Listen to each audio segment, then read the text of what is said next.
પથ્થરની મૂર્તિ પડી લાડુ નો તમે પથ્થરની મૂર્તિ પડી શરણ પણ લાંબા ન કરે ભક્તરાય મારા ભગતે પહેલા તો મને લાડુના ઘા માર્યા છતાં એને સંતોષ ન વળ્યો ત્યારબાદ મને સુતી ચારીના આજ મારા ભગતે મને માર માર્યા ને અરે રાજન આટા ફાટા મે એના માર્યા એ માર ચારીના મારતા હું છું તો મને સમાખો અરે ભક્તરાજ ભક્તો માટે તો બધા ગુના માફ હોય છે ભક્તો આખરે મારા રૂપિયાની માલિકા સમાન છે ભક્તરાજ અરે ભક્તરાજ આજ પોકરણગઢના રાજા અજમલને આજને દેવામાં કોઈ વાતની કમી નથી રાખી હે રાજન આજ તમારી પોકરણગઢ નગરી આજ તમારી રાજ રૈયત રાજ રજવાડું આજ તમારું બધું મૂકી આ દ્વારકા સુધી આવવાનું કઈ કારણ તો હશે ને રાજા મારો પોકરણગઢ મેલી અને આ તમારી દ્વારકા નગરી પર આવવાનું કારણ બે વસ્તુ છે એક સ્વાર્થ અને એક પરમાર્થ હાટવું માટે હું આ ભટકા કરું છું તો આનો કઈ ઉપાય કરે અરે રાજન આ વળી એવું કે કયું તમારું સ્વાર્થ છે એવું વળી કયું તમારું પરમાર્થ છે રાજન આપ મને જણાવશો એક માર્ગ એ છે કે ભેરવા નામનો રાક્ષસ બાર ગૌ માથે મનુષ્ય પક્ષી કાંઈ રહેવા દેતો નથી આવો ધર્મ ભ્રષ્ટ થઈ ગયો છે તો એને ઉપાય કરો અને મારું વાંજિયા મેણું કાઢો અરે રાજન આ તો તમે ભૂલાવે એવું લાગે છે આ સૃષ્ટિની માલિકા આ જગતની માલિકા જેનું નામ છે ને એનો અવશ્ય નાશ હોય છે આ એક હાથની મુઠ્ઠી બંધ થાય ને રાજન બીજા હાથની મુઠ્ઠી આપોઆપ ખુલી જતું હોય છે રાજન એક બાજુ સૂર્યનારાયણ ઉગે ને બીજી બાજુ સૂર્યનારાયણ હાથનો તો હોય પડશે રાજન. માટે ભેરવા દૂતનું તમે જરાય ચિંતા ના કરશો રાજન. એનો અંત ટૂંક સમયની મારી પાસે આવી ગયો છે. આજ હું કહું ને તમે સાંભળો.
સંકોચ નર અને નારી મળી 9 માસ સુધી સેવા પૂજા કરજો.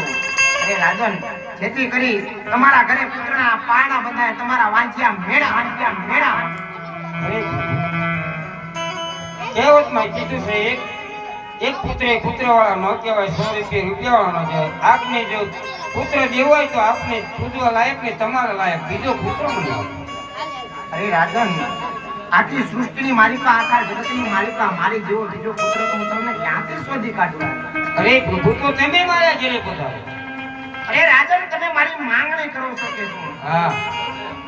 અરે રાજન, તમારા ઘરે અવતાર ધારણ કરું એની મારી કોઈ ના નથી.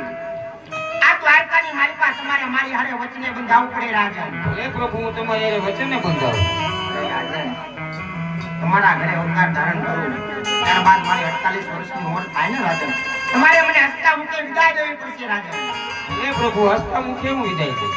રાજન, ત્યારે સમાધિ લઉં, બ્રહ્મા વિષ્ણુ મહેશ કોઈ પણ મોટો દૂત આવે ને મારી સમાધિ ખોલવાનો પછમ કરે ને રાજન, મારી સમાધિ ખોલવા દેતા નહીં, નહીતર તુરા કુળની માલિકા કૃષ્ણ કદી અવતાર ધારણ.